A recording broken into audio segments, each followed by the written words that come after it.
Hello everyone, my name is Christian and welcome to my hobby blog. So today I wanted an honor of finishing half of the Wheel of Time.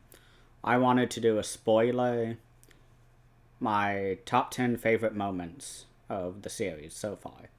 So if you haven't read books 1 through 7 up to Crown of Swords and New Spring, then don't watch this video. Wait till you finish those and then come back. So I have 10 moments that I want to say with one honorable mention. So we're going to start from number 10 and work our way down to my favorite moment in the Wheel of Time so far. So the first one is Perrin fighting off the Trollocs in the Two Rivers with all the people he grew up with and, so on and so forth. That was in book 4 in Shadow Rising. So that was one of my favorite moments in book 4, aside from some other stuff that I'll talk about later. But I had no idea that Perrin was going back to the Two Rivers this book.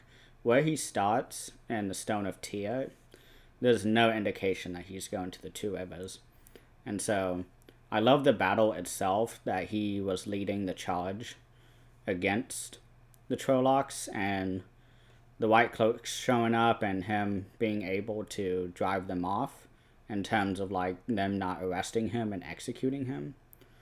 And I just really liked that someone went back to the Two Rivers and was able to fight back against the Trollocs, who gave them a lot of trouble in book 1 in the right beginning of the series. So that is moment 10 that I liked. So on to moment 9 is the Sanshin taking over Amador. This was in Crown of Swords towards the end.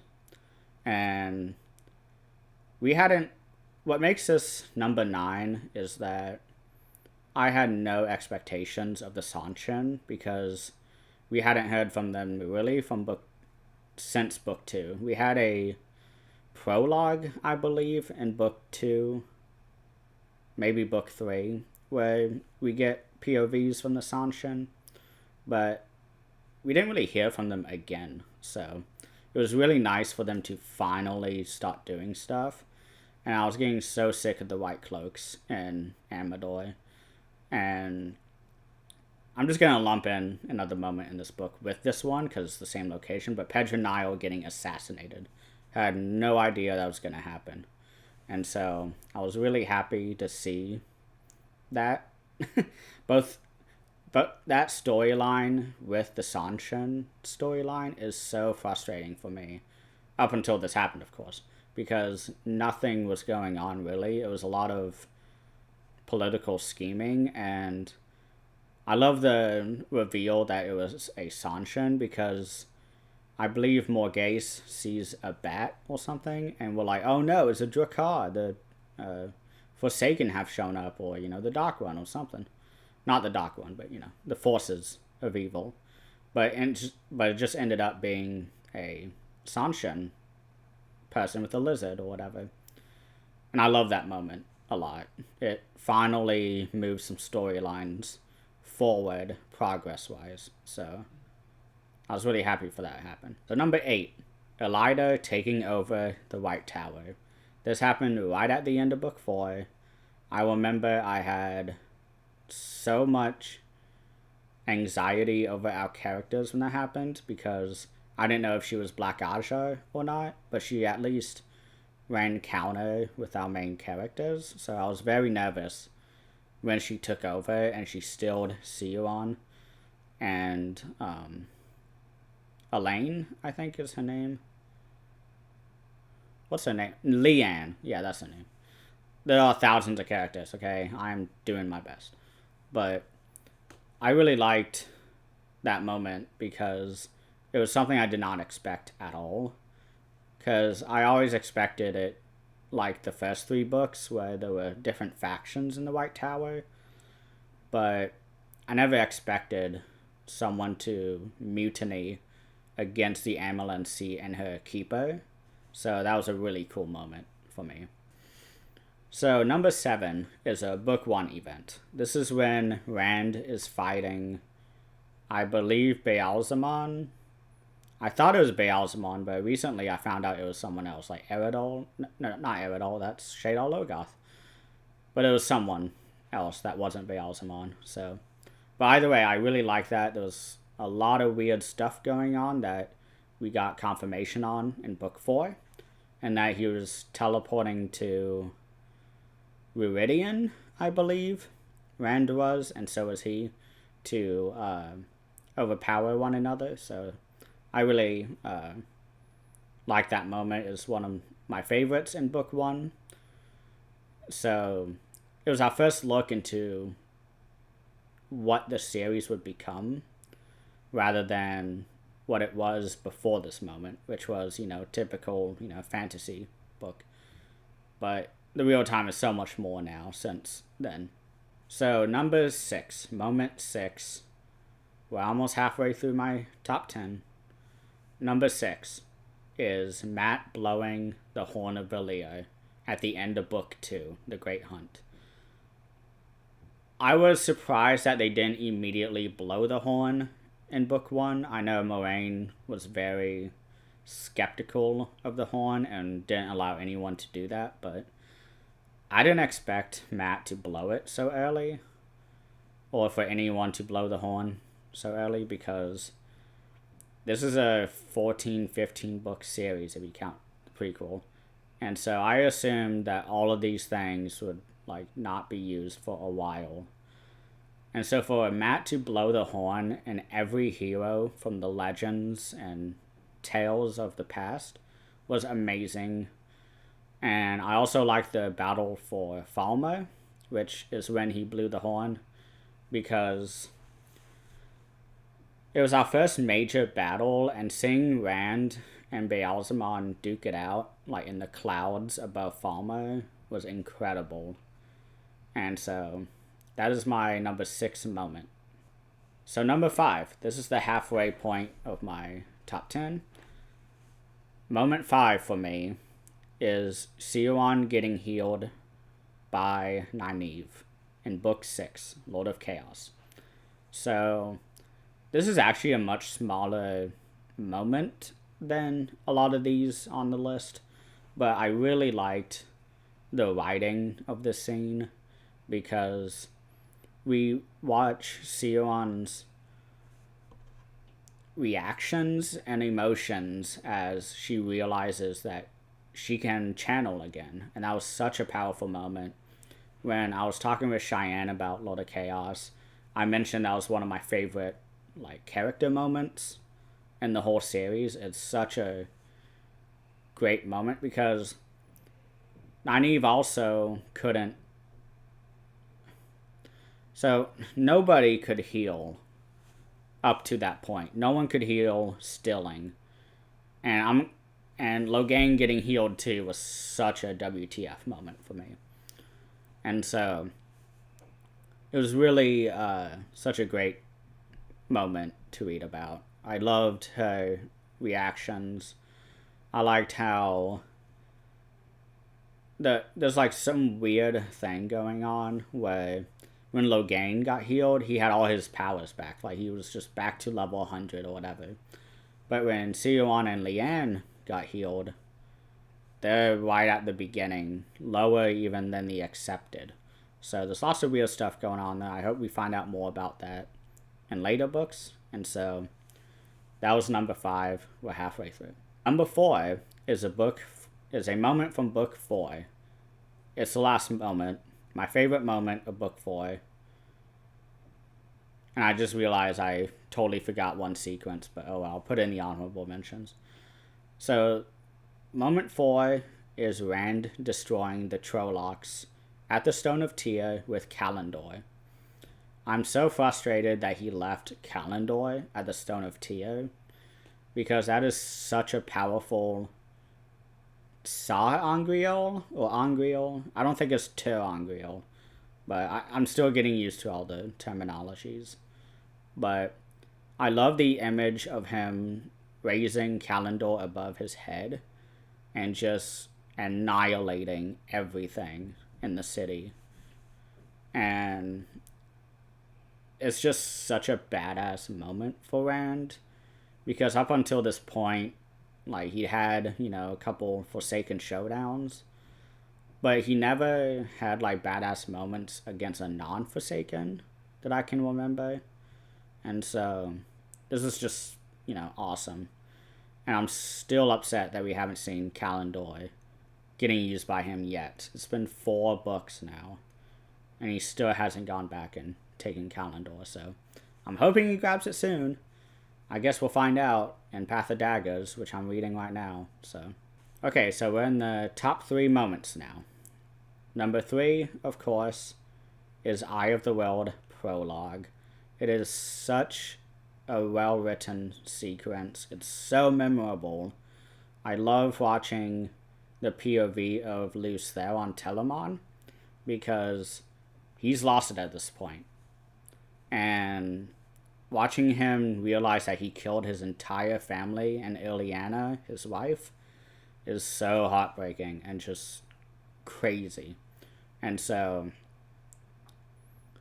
one thing I'm really excited for as I finish the series is that I've heard that there's so much foreshadowing for A Memory of Light in the prologue, which is so crazy to me, because I love foreshadowings, I love theorizing. I don't make the best theories, and Cheyenne knows that, but I do my best.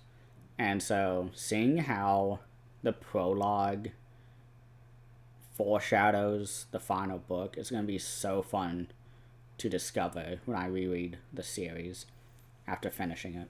Okay, moment 2. This is my second favorite moment of the entire series that I've read so far. The entirety of the end of Lord of Chaos, basically Demise Wells. Ashaman, kill.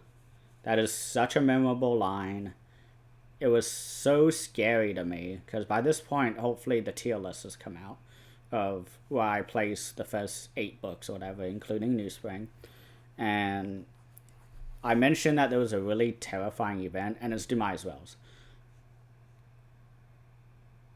When all of the male channelers jump out of the portals like an endgame, and they just annihilate the Shido, it's just insane.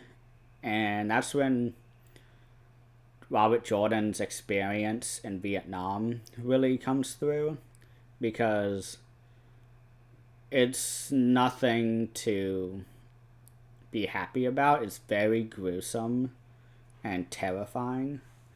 And so I just loved Demise Wells. It's such a shift in how the rest of the series is going to be, because now everyone's truly afraid of Rand and his male channelers, the Ashaman.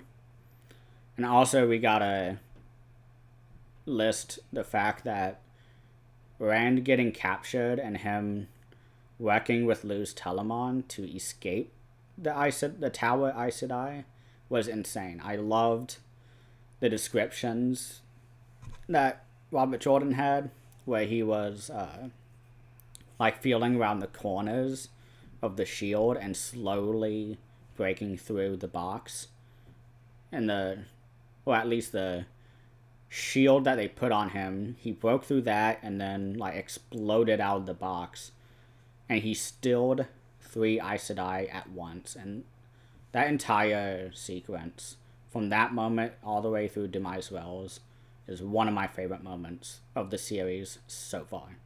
Before we go into my favorite moment so far, or favorite sequence of the Wheel of Time, I'm gonna give some honorable mentions. First is in New Spring. I didn't think I would list a moment in there, but I was thinking about it, and I wanted to highlight this. It's when Chitara, the Amelin seat, when Moraine and Sioran are newly raised Aes Sedai, when she has a foretelling of the Dragon Reborn. I loved that moment. That was my favorite moment of New Spring.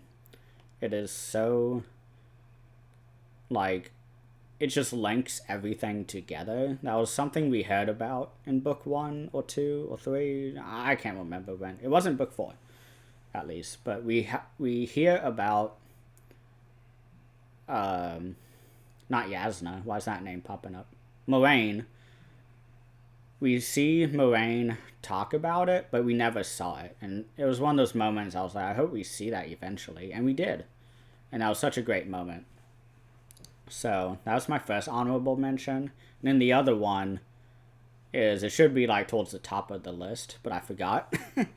And that is the entirety of the Viridian prophecies and visit when Rand goes into Viridian and has the visions. I loved that. Watching the episode live when Brett and Danny were analyzing that was so fun.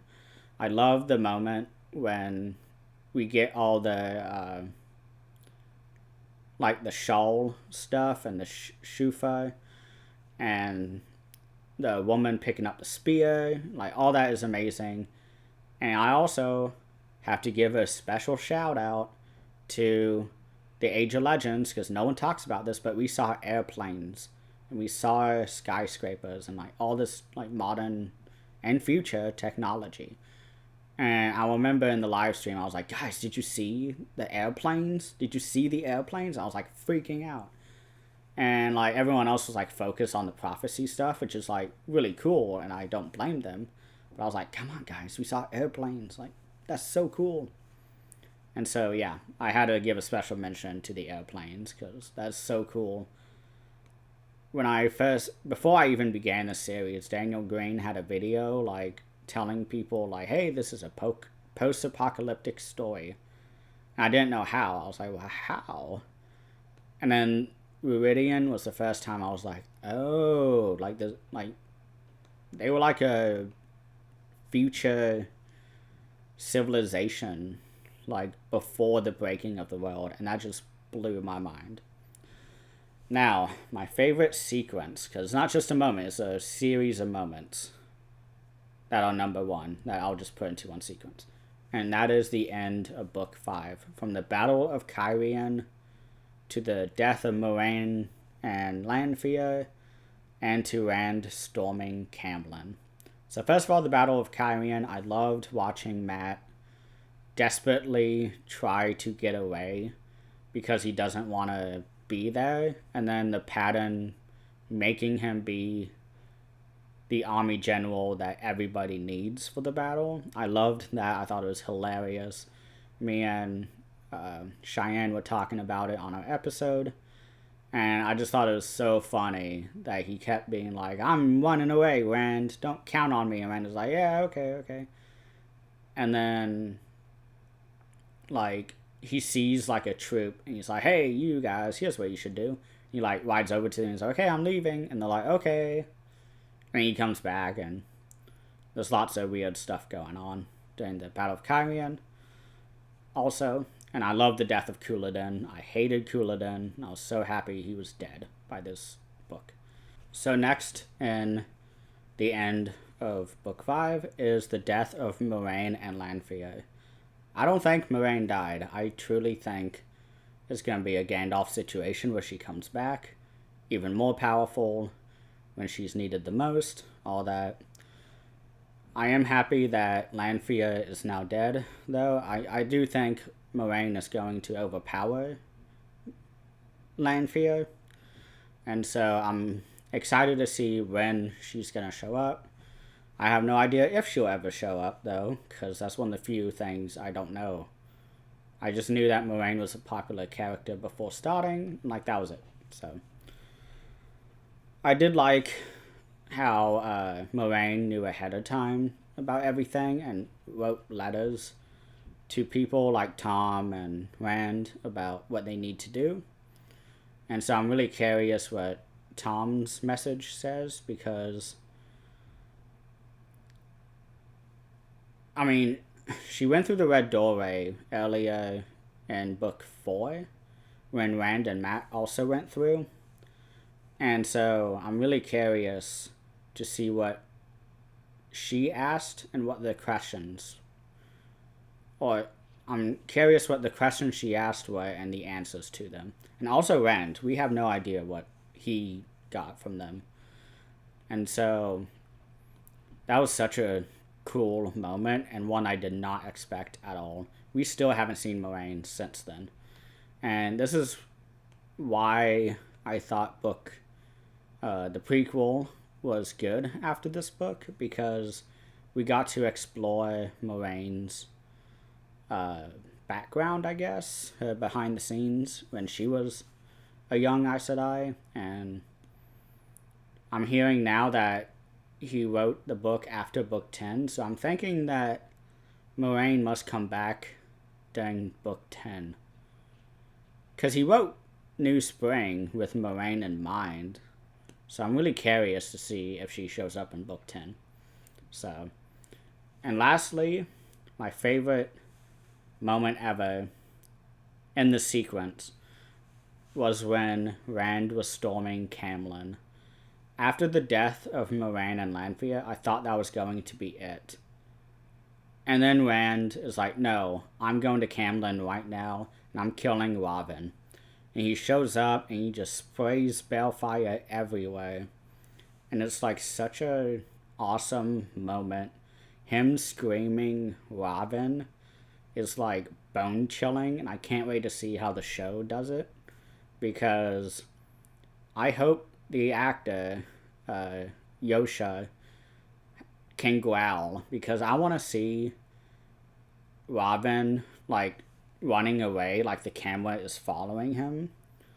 And I want to just hear, like, from behind him, like, Robin, like, screaming. And then he turns around, and, like, there's Rand, like, stalking after him with a fire sword.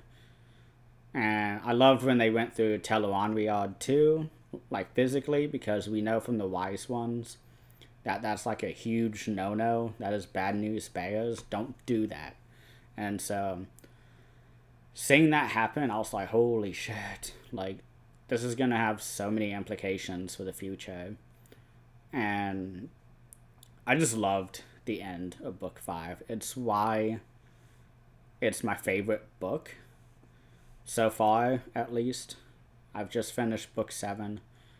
And I'm so excited to see what the future holds in terms of these characters and these moments. Ever since book 1, I've tried to predict what the last battle will be like. And I have no idea, because every book we get some big new development. And I'm at the point now where I'm like, no matter what happens, it's going to be awesome. So I don't even try anymore to try and predict what will happen in the end of the books. Yeah, this is it. Those are my top 10 moments. I'm so excited to read the rest of the series and just also see if my predictions came true. Me and Cheyenne are going to do a Kahoot game after I finish A Memory of Light. And we're going to go through every prediction I have made. And I'm going to basically react to them in live format, and we're gonna set it up like a true false, like, did this go true, and did it come true, or was it totally false? And so we're gonna give past me points on if I was accurate or not. So that's gonna be a lot of fun. I'm so excited for that video. So I hope you enjoyed it. Let me know what your favorite moments so far in the Wheel of Time have been. Thank you for watching, and I hope you have a great day.